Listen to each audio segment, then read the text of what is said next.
एक आदमी अपनी ज़िंदगी से बहुत परेशान था और जो जीने का कोई मतलब भी नहीं दिख रहा था।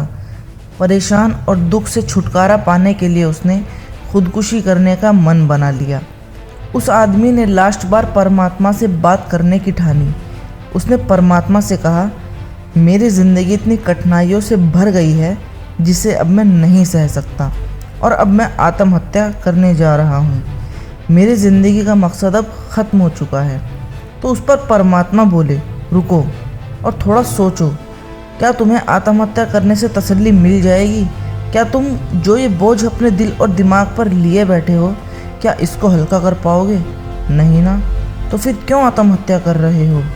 ये बात कहकर परमात्मा ने फिर से कहा, अब मैं तुम्हें एक बात बताता हूँ। जो कुछ भी तुम अपने आसपास देख रहे हो, उसकी उत्पत्ति मैंने जिस मिट्टी से की है, उसी मिट्टी से घास और बांस की भी की है। मैंने घास और बांस दोनों के बीज को बोया, प्रकाश दिया, पानी दिया और थोड़े ही समय में घास बहुत जल्दी ज़मीन से निकलकर बढ़ने लगी। लेकिन बांस का बीज ज़मीन से नहीं निकला। फिर भी मैंने उस पर हार नहीं मानी। मैं लगातार पानी देता रहा और देखभाल करता रहा। देखते ही देखते 1 साल बीत गया। दूसरे साल घास बहुत अच्छी हो गई और सारे मैदान को हरा भरा कर दिया। लेकिन दूसरे साल भी बांस के बीज से कुछ नहीं निकला। मैं फिर भी लगातार उसकी देखभाल करता रहा, उस पर मेहनत करता रहा। लेकिन तीसरी साल ज़मीन से एक छोटा सा अंकुर उभरा जो घास के मुकाबले बहुत छोटा था। लेकिन कुछ ही महीनों में वो बांस का बीज 100 फुट तक लंबा हो गया, क्योंकि जो बांस का बीज मैंने बोया था उसने अपनी जड़ों को फैलने और मजबूत बनने में 2 साल लगाए।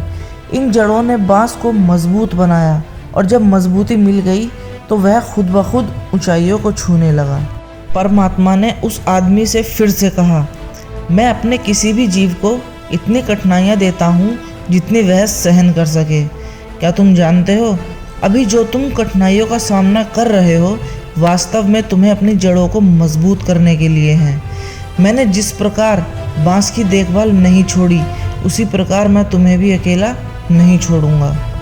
तुम्हारा वक्त भी आएगा, तुम भी बहुत ऊपर उठोगे, लेकिन अभी तुम्हें अपनी जड़ों को मजबूत करना है।